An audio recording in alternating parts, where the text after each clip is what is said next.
अल्हम्दुलिल्लाहि रब्बिल आलमीन वस्सलातु वस्सलामु अला सय्यिदिल मुरसलीन अम्मा बाद फ़अऊज़ु बिल्लाहि मिनश शैतानिर रजीम बिस्मिल्लाहिर रहमानिर रहीम। क्लास नंबर है 3 और बात हमारी चल रही थी अकीमुस सलात व आतुज़ ज़का, नमाज कायम करो और ज़कात अदा करो। नमाज के हवाले से मैंने टाइमिंग का दीगर सारे मसाइल अर्ज़ कर दिए थे। आज है ज़कात। अच्छा, ज़कात वाजिब होने की शराइत कितनी, यानी किस बंदे पर ज़कात वाजिब होती है। मेरे पास एक किताब है, ये मकतबत मदीना ने शाया की है, किताब का फतावा अहले सुन्नत अहकाम ज़कात। शायद आपको ज़कात के मौजू पर ऐसी ज़बरदस्त किताब शायद ही मिले, यानी हर चीज़ को अलग-अलग करके बयान किया गया। तो इसमें सफ़ा नंबर 72 पर मौजूद है। बार शरीयत के हवाले से 10 शराइत बयान की गई हैं। नंबर 1 मुसलमान होना, नंबर 2 बालिग होना, नंबर 3 आकिल होना, नंबर 4 आज़ाद होना, फिर सारी आज़ाद है। नंबर 5 माल बकदर निसाब उसकी मिल्क में होना। बकदर निसाब, निसाब किसको कहते हैं वो आगे बात आ जाएगी। अगर निसाब से कम है तो ज़कात वाजिब नहीं होगा। पूरे तौर पर उसका मालिक होना और उस पर काबिज होना। निसाब का दैन से फारिग होना, यानी निसाब जो है वो कर्जे से अलग हो, कर्जा उसने जो देना है वो इतना ना हो कि निसाब ही ख़त्म हो जाए। नंबर 8 निसाब हाजत असलिया से फारिग हो। नंबर 9 माले नामी होना। खुलासा इन्होंने भी बयान किया है कि 3 किस्म के माल होते हैं जिन पर ज़कात होती है। कितने किस्म के? 3 किस्म के माल होते हैं। सफ़र नंबर 70 पे लिखा है इन्होंने कि समन यानी सोना चांदी, सोना चांदी, इन पर ज़कात होती है। माले तिजारत, जो भी चीज़ बेचने के लिए रखी है उस पर ज़कात होती है।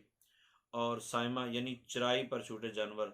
और ये जानवर आजकल जो हम तो खैर पालते हैं ना, पैसे देते हैं, चारा काट के लाते हैं। एक वो जानवर होते हैं साइमा जानवर को बोलते हैं जो सिर्फ चर के गुजारा करते हैं, उनके लिए चारा वगैरह का एहतमाम नहीं होता। ठीक है। बच्चा बाले कब होता है, ब्लूग कब होता है? 12 साल के बाद, 12 साल से लेकर 15 साल की उम्र के दरमियान बालिग हो जाता है।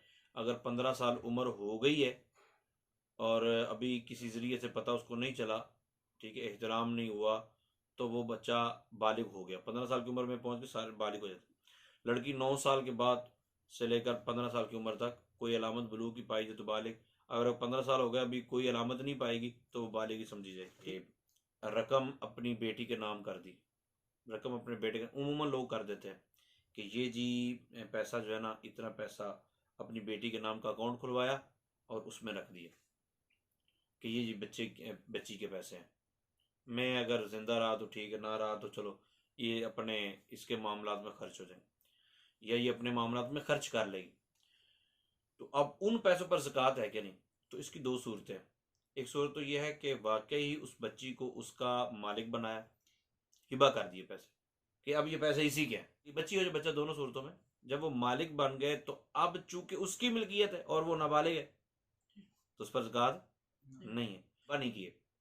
तो उस सूरत में चूंकि बाप ही मालिक है तो उसकी ज़कात देनी होगी। और क्योंकि नाबालिग पर ज़कात नहीं, अगर उसकी मिल्क कर दी है सारे तो फिर कोई मसला नहीं। जिस तरह बाज़ औक़ात ये होता है कि सोने की बालियाँ, सोने की कोई चीज़ बना के बच्ची की हिबा कर दिया, ये तेरी है जी। तो जब कह दिया ये तेरी है, उसको मालिक बना दिया, तो अब उस सोने पर ज़कात नहीं होती। अच्छा, अब बात का होता है कि बच्चे ईदी इकट्ठी कर लेते हैं, बच्चे ईदी इकट्ठी कर लेते हैं। अच्छा, ईदी इकट्ठी करके संभाले रखते हैं, मैं रोजी रोटी चलती रहती है उनकी, अम्मा अब्बा से, चचा ताया से वैसे लेते रहते हैं, लेकिन पैसे उन्होंने इकट्ठे करके रखे होते हैं। और वो पैसे इकट्ठे करके रखे वो 52,000 से 53,000, 54,000, 60,000, मतलब ये है कि 52.5 तोले चांदी की रकम के बराबर पैसे उसके पास आ गए, वो साहिब निसाब हो गए। तो अब साल पूरा गुजर गया तो क्या उस पर ज़कात होगी? नहीं होगी, क्योंकि नाबालिग पर ज़कात नहीं होती। अगर बालिग है तो फिर ज़कात। अच्छा, बालिग के हवाले से भी ये मामला बड़ा सामने आता है कि बालिग है या बीबी है, वो पता है कहती मेरे पास सोना तो है लेकिन मैं ज़कात कैसे दूं? सोना मेरे पास है मगर ज़कात कैसे दूं, क्योंकि मैं तो कमाती नहीं। तालिब इल्म है, अच्छे घराने का है, अब उसके पास पैसा है या कोई चीज़ ऐसी मौजूद है जो माल तिजारत के तौर पर आप यूं कह लें, या उसके पास पैसे हैं, पैसे उसको देते रहे, कहते मैं कमाता ही नहीं, मैं अब कैसे खर्च करूं, मतलब ज़कात कैसे दूं उसकी। तो भाई कमाना ज़रूरी नहीं है ज़कात के लिए।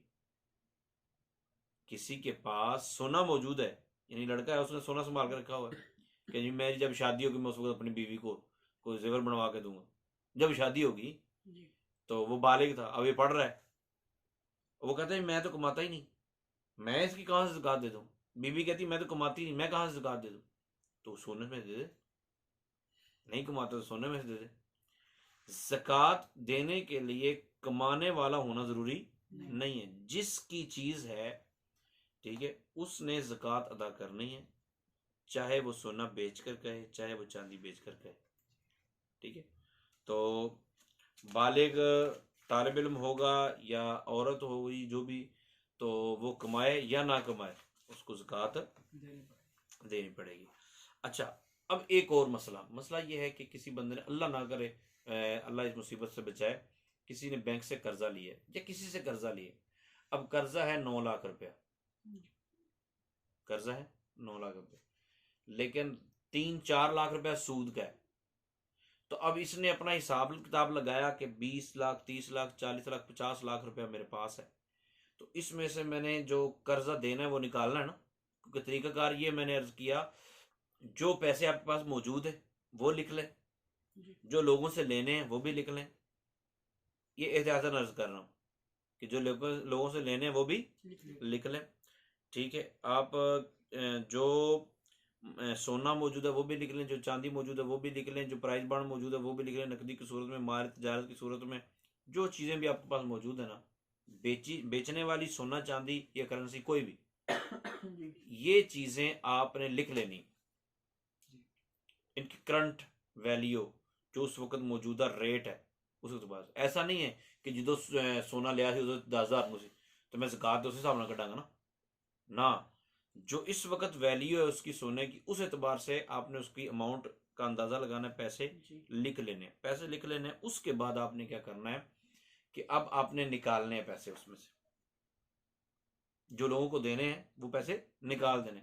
अच्छा, किसी के पास 50 लाख रुपया था, 50 लाख रुपया, अब इसमें से उसने माइनस करने हैं, और जो माइनस करने हैं वो हैं 11 लाख रुपया, जिसमें 7 लाख रुपया तो कर्ज और 4 लाख रुपये उसके ऊपर सूद है।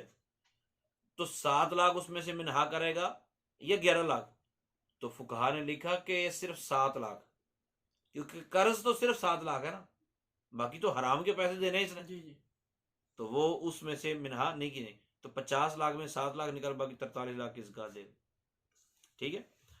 अब मकान बनाने के लिए कर्जा किसी ने ले लिया, मकान बनाने के लिए कर्जा ले लिया, तो वो कर्जा भी उसमें शामिल हो, मतलब जो आपने पैसे लोगों के देने उसमें वो शामिल करके उसमें निसाब में से उनको निकाल देंगे।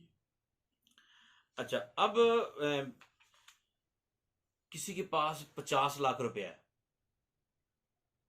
50 लाख रुपया का माल तिजारत, तो भाई 50 लाख था, 50 लाख ही तो उधार देना, मतलब माल सारा ही किसी का है, अपना है ही कोई नहीं, कैसा जियाला है। तो जो सारा माल है वो किसी का है, मिसाल के तौर पर 50 लाख रुपए का माल है इसके पास, 51 लाख इसका ये मकरूज है, उस पर ज़कात नहीं है।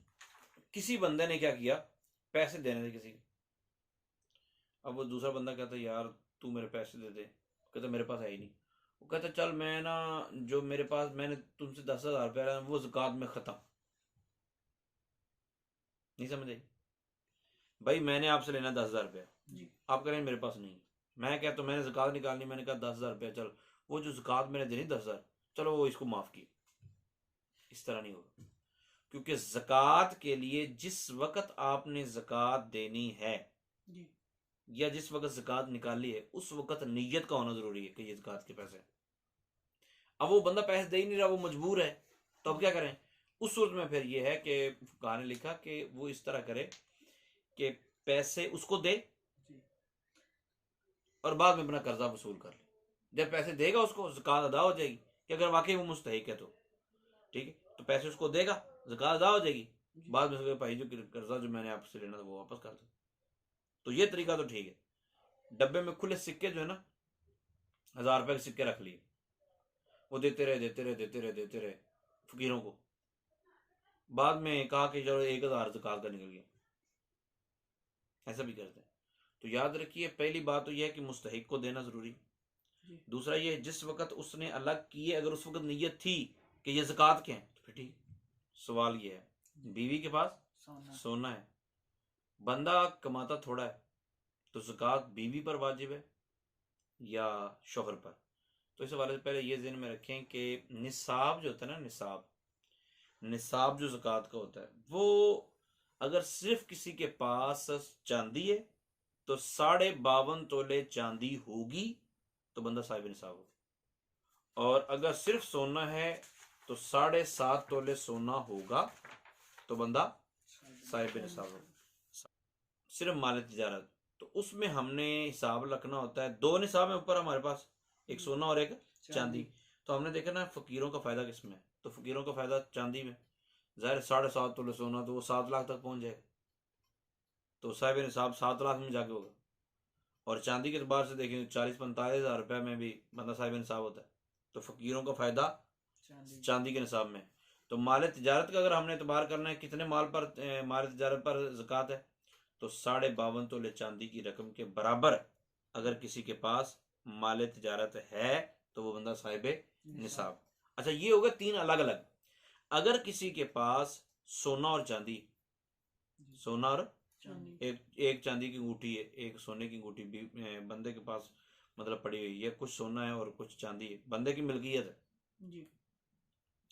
तो अगर 2 निसाब मिल जाए, इन सोना या चांदी मिल जाए, सोना या रुपया मिल जाए या चांदी या रुपया मिल जाए, तो ऐसी सूरत में जब 2 निसाब मिल जाए या 3 निसाब मिल जाए तो फिर एतबार होता है चांदी के निसाब का, जिसमें फुकरा का फायदा ज्यादा है। तो अगर किसी के पास 1 तोला सोना है और 5,000 रुपया बंदा साहिब निसाब, क्योंकि अब ये 90,000 से ऊपर निकल जाएगी ना जी, तो बंदा साहिब निसाब हो जाएगा। हाँ, अगर सिर्फ सोना होता जब तक 7.5 तोले ना होता उस वक्त तक ज़कात नहीं थी। अच्छा, ज़कात की जो 10वीं किस्म है ना, 10वीं शर्त, वो है साल का गुजरना। हमारे यहाँ रूटीन ये है कि हम रमज़ान मुबारक में देते हैं, जबकि होना ये चाहिए कि ज़कात जिस वक्त बंदा साहिब निसाब हुआ है, बंदे की मिल्कियत में 52.5 तोले चांदी की रकम के बराबर पैसे आ गए, तो उसके बाद अगले साल उसी दिन, कमरी एतबार से, चांद के एतबार से उसी दिन, गोया यकम रमज़ान मुबारक को अगर कोई बंदा साहिब निसाब हुआ है तो अगले साल यकम रमज़ान मुबारक को बंदे पर ज़कात फ़र्ज हो जाएगी। बंदे पर ज़कात क्या हो जाएगी? फ़र्ज हो जाएगी। अच्छा, साल गुजरने के हवाले से भी हमारे यहाँ गलत फहमी पाई जाती है। हम ये समझते हैं कि शायद सारा साल वो निसाब रहना चाहिए। एक बंदा साहिब निसाब हो गया ना, मिसाल के तौर पे एक बंदे के 50,000 रुपया है, उसकी मिल्कियत में आ गया, ये 50,000 से उसने अपना कारोबार शुरू कर दिया, तो वो साहिब निसाब हो गया। क्या हो गया? साहिब निसाब हो गया। यकम रमज़ान मुबारक को साहिब निसाब, नौकरी करता रहा, काम करता रहा, शवाल में उसके पास 2 लाख रुपया आ गया, शवाल में 2 लाख आ गया, और जिलहज के अंदर जाके उसके पास 10,000 रह गया। निसाब वाला माल तो मौजूद है ना, निसाब बिल्कुल खत्म नहीं हुआ, ठीक है, 30,000 रह गया, 40,000 रह गया, ये ऊपर नीचे होता रहा। अब रमज़ान मुबारक की यकम रमज़ान मुबारक आने से पहले शाबानुल मुअज़्ज़म में उसके पास 10 लाख रुपया आ गया, तो यकम रमज़ान को जब उसने हिसाब लगाया तो उसके पास 11 लाख रुपया था। 10 लाख रुपया आए को 1 महीना हुआ अभी जी। तो हमारे बाज़ अहबाब ये समझते हैं कि शायद उस 10 लाख पर ज़कात नहीं, क्योंकि उस पर साल नहीं गुजरा, जबकि ऐसा नहीं है। एक मरतबा साहिब निसाब बंदा हो गया, फिर उसके बाद जो जुड़ता गया उसके अंदर वो जमा होता रहेगा। साल बाद हमने देखना, साल बाद उसके पास कितने पैसे हैं, उस पर ज़कात। एक बंदा जब साहिब निसाब हुआ, उसने 50 लाख रुपए से काम शुरू किया, 50 लाख रुपया साहिब निसाब हो गया, और साल पूरा होने पर उसके पास 5 लाख रुपया था, तो ज़कात 5 लाख रुपये, चाहे 10 दिन पहले उसके 45 लाख रुपये आगे पीछे हो जाए। अब बीवी ये नहीं कह सकती कि शोहर को कि तुम ज़कात दो, मैं तो तेरी बीवी हूँ ना, शोहर का सोना है तो शोहर पर ज़कात लाजिम है, बीवी का सोना है तो बीवी पर ज़कात लाजिम। अब बीवी कमाती नहीं कमाती तो भाई सोने में से निकाल कर दे थोड़ा बहुत, ताकि बाद में फिर परेशानी ना हो। हाजत असलिया यानी जिसकी तरफ जिंदगी बसर करने में आदमी को ज़रूरत हो, उसमें ज़कात वाजिब नहीं होती। रहने का मकान, सर्दियाँ गर्मियाँ के कपड़े, ठीक है, खानादारी के सामान, सवारी के जानवर, खिदमत के लिए लौंडे गुलाम, आलात हरब, पेशावरों के औजार। अब ये मतलब खराज का काम करते हैं तो 10-15 लाख की मशीनें होती हैं, इन पर भी ज़कात नहीं होती। ठीक है, अहले इल्म के लिए हाजत की किताबें, खाने के लिए गल्ला वगैरह वगैरह। ठीक है, तो ये चीज़ें हाजत असलिया में शामिल हैं। अच्छा, 2 गाड़ियाँ, हाजत असलिया में 2 तो नहीं आती ना भाई, कल्ली गड्डी से भी सफ़र कर सकते हैं, मोटरसाइकिल से सफ़र कर सकते हैं। चलो खैर, वो गाड़ी तो रखी तो खैर। तो हमने पहले ये क्लियर कर दिया है कि जिस पर ज़कात लाजिम होती है वो कितने किस्म के माल होते हैं? 3, सोना चांदी, माल तिजारत और साइमा जानवर। साइमा यानी चरने वाले जानवर, सिर्फ चर के गुजारा करने वाले जानवर। तो बेचने की गरज से, अच्छा ये जो कुर्बानी के दिनों में जानवर लेके आता ना, कुर्बानी के दिनों में बेचने के लिए, तो ये माल तिजारत होता है। इनको अपने जानवरों में शामिल नहीं करना, साइमा जानवरों में शामिल नहीं करना। ठीक, तो 2 गाड़ियां, अब बताओ 2 गाड़ियां ये सोने चांदी माल तिजारत है? अगर तो कारोबार वही करता है, यानी लेकर बेचने का कारोबार करता है, बेचने के लिए उसने गाड़ी ली, कारोबार है, तो फिर गाड़ी की कीमत पर ज़कात। और अगर अपने लिए लिए तो फिर 2 हों चाहे 4 हों, उन पर ज़कात नहीं। अच्छा, एक निसाब होता है जिसको हमने ज़कात देनी है, उसका एतबार करना। एक उसका निसाब है कि किस पर ज़कात फ़र्ज है। तो गाड़ियां जिसके पास 2 हैं, 3 हैं, 4 हैं, इन पर ज़कात नहीं है। लेकिन जिसको हमने ज़कात देनी है ना, उसके बारे में हमने गौर कर लेना कि हाजत असलिया के अलावा, मिसाल के उसके पास 2 मोटरसाइकिल है, ज़कात नहीं दे सकते उसको। घर खरीदने के लिए रकम रखी थी भाई, 50 लाख रुपए रखा हुआ है बैंक में जी, पड़ा हुआ है, बस वो मकान लेना है, उस पर ज़कात भी होगी मौलवी साहब जी? होगी उस पर भी ज़कात। ठीक है, किसी ने प्लाट लिया बेचने के लिए, किसी ने प्लाट लिया बेचने के लिए, तो उसकी वो माल तिजारत है। मकान ले लिया बेचने के लिए तो वो भी माल तिजारत है। अगर रहने के लिए लिया तो फिर कोई मसला नहीं। मतलब जहेज में देने के लिए सोना जो बना के रखा है, तो सोने पर ज़कात होगी कि नहीं? अगर होगी तो किस पर होगी? तो भाई अगर लड़की की मिल्क कर दी है तो लड़की पर ज़कात है, अगर वो बालिगा है। ठीक है, और वो मतलब साहिब निसाब, निसाब को पहुंचता है सोना, या उसके पास कुछ पैसा है और कुछ सोना है, तो उसको मतलब मालिक बना दिया है, तो फिर तो उस पर ज़कात पर। वगरना वैसे बना के रख लिया जी, रख लिया, अम्मा ने संभाल के रखा हुआ है ना, कुड़ी ਨੂੰ पाना है जी सोना, तो उसकी ज़कात अम्मा को देनी पड़ेगी। अगर बाप मालिक है तो बाप को ज़कात देनी पड़ेगी। अच्छा, ज़कात के लिए ज़रूरी है कि शरीफ फ़कीर को उसका मालिक बनाया जाए, शरीफ फ़कीर को उसका मालिक बनाया जाए। बाद लोग कहते हैं सड़कें बनवा दी जी, हाँ सड़कें बनवाते हैं, बाद लोग डिस्पेंसरी, फ्री डिस्पेंसरी लगवा देते हैं, तो ज़कात के पैसों से ये नहीं कर सकते। ज़कात जिसको देनी उसको बताना भी चाहिए नहीं, जिसको ज़कात देनी है उसको ज़कात देते वक्त सिर्फ नियत कर लेना काफ़ी है। ज़कात लेने वाले को बताना ज़रूरी नहीं है कि ये ज़कात के पैसे हैं, बल्कि अजीज़ रिश्तेदारों को देते वक्त तो बिल्कुल ही नहीं बताना चाहिए। ज़कात पहले भी निकाल सकते हैं, ये भी सवाल है, तो जी साल पूरा होने से पहले भी ज़कात निकाल सकते हैं। बैंक से जो मैं पैसे काटे थे बैंक में, वो ज़कात अदा नहीं होती। ज़कात की रकम से राशन देना, ज़कात की रकम से राशन देना, ये कैसे? तो बेवा या मिस्कीन, या मतलब वो मुस्तहिक है ज़कात की, या कोई बंदा है वो ज़कात का मुस्तहिक है, तो उसको आप राशन देते हैं, तो जितना राशन की कीमत है, जितने राशन की बाजार में कीमत है, उतने ज़कात अदा हो जाएगी। मेडिसिन भी लेके दे सकते हैं, ठीक है, कपड़े भी दे सकते हैं। आप जो अपने पुराने कपड़े होते हैं ना, वो भी ज़कात के तौर पर दे सकते हैं, अगरचे यूँ नहीं करना चाहिए लेकिन दे सकते हैं। अब वो दे सकते हैं, और उसकी वैल्यू कितनी होगी? ए नहीं मैं 4000 का सूट लिया थी तो उन्होंने 500 का भावें ना रह गया, तो मैं 4000 के तुम्हारे ज़कात ना, जो उस वक्त उसकी करंट वैल्यू होगी, उसके एतबार से पैसे होंगे। कमेटी, बड़ा ज़बरदस्त सवाल है। कमेटी डाली तो उनके पैसों पर ज़कात है कि नहीं? तो अगर तो आप अभी पैसे दे रहे हैं जी। कमेटी अभी आपकी निकली नहीं, मिसाल के तौर पर 3 लाख की कमेटी, आपको 2 लाख चला गया, तो गोया 2 लाख के आप मालिक हैं, 2 लाख पर ज़कात है, 2 लाख पर ज़कात है। जब आप पैसे जमा करने लगे ना, मेरे पास पैसे कितने हैं, उनमें वो 2 लाख भी जमा कर लें। और अगर ऐसा 3 लाख की कमेटी है, कमेटी लेके आप खा गए, अभी आपका लाख ही है, 2 लाख अभी मैंने अदा करा ना, तो जब आपने सारे पैसे जमा करके निकालने ना पैसे, उनमें ये 2 लाख भी निकाल देना कि ये मैंने भी कर्जा देना। नईमुद्दीन मुरादाबादी रहमतुल्लाह ताला ने फरमाया कि टोटल कितने हैं? 8। टोटल कितने? 8। मुअल्लफतुल कुलूब खत्म हो गए। सैयदना सिद्दीक़ अकबर रज़ी अल्लाह अन्हु के ज़माने में इजमा हुआ सहाबा का कि अब इसकी ज़रूरत नहीं रही, लिहाजा बाकी कितने रह गए? 7। नंबर 1 फ़कीर, नंबर 1 नंबर 2 मिस्कीन, नंबर 3 आमिल, नंबर 4 रिकाब, नंबर 5 गारिम, नंबर 6 फ़ी सबीलिल्लाह, नंबर 7 इब्न सबील। अच्छा, अलबत्ता फ़ी ज़माना रिकाब की सूरत भी नहीं पाई जाती। असल में हमें पता नहीं चलता, फ़कीर और मिस्कीन, शरीफ फ़कीर और मिस्कीन, ये 2 चीज़ें हमें मिल सकती हैं आसानी से, तो इन पर आप अमल करें, वरना बेहतरीन तरीका यह है किसी अहले सुन्नत के इदारे को आप ज़कात दे दें। सवाल यह है कि ज़कात किन किन चीज़ों पर होती है, किस किस को ज़कात दे सकते हैं, सदका और खैरात के हकदार कौन हैं और किन को देना अफजल। ये 3 सवाल हैं।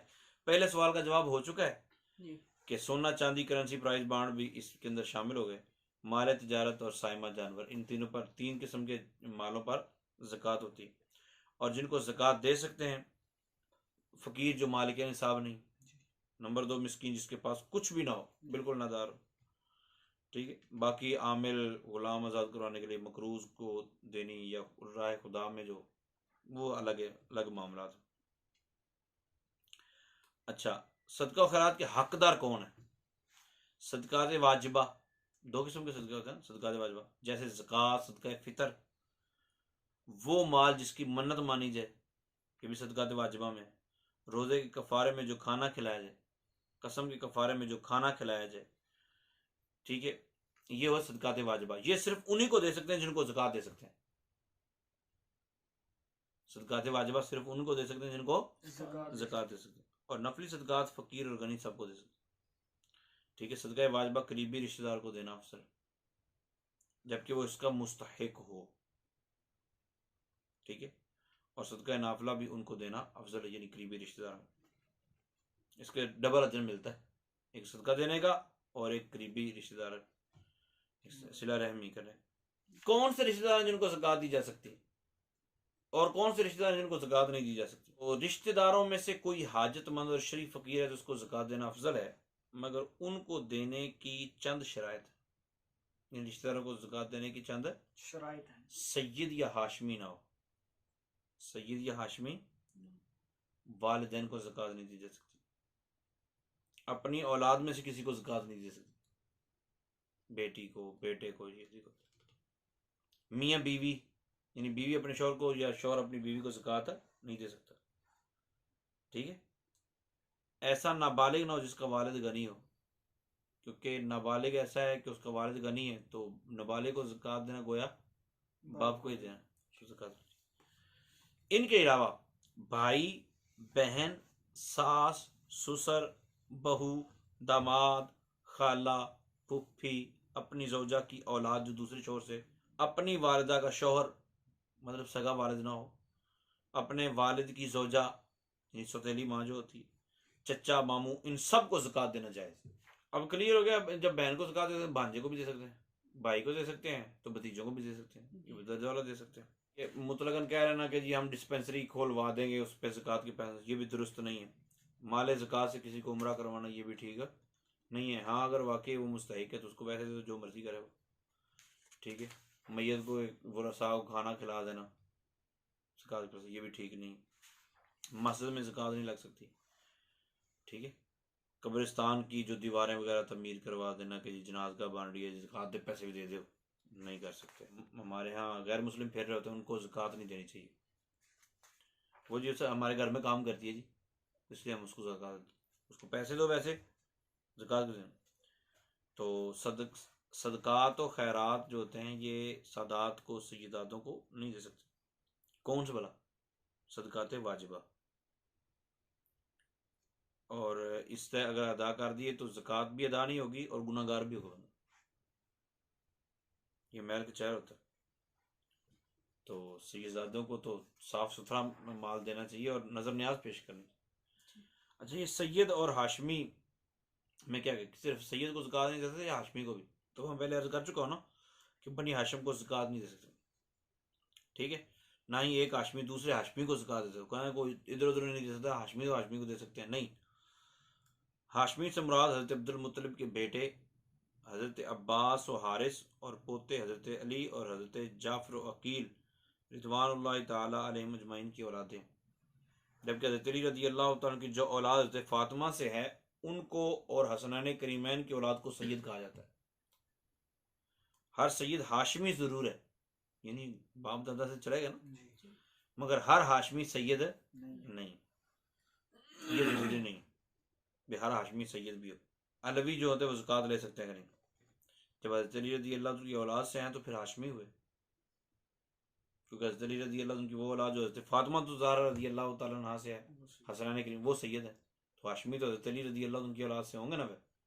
तो अलवी हो वो ज़कात नहीं ले सकता, उनको ज़कात नहीं दे सकता। हज़रत अब्बास की औलाद को भी ज़कात नहीं दी जा सकती, क्योंकि ये भी हाशमी होंगे ना। फिर बद मजहबों के मदरसे को ज़कात देना नहीं दे सकते, अहले सुन्नत के इदारों को ज़कात देनी चाहिए।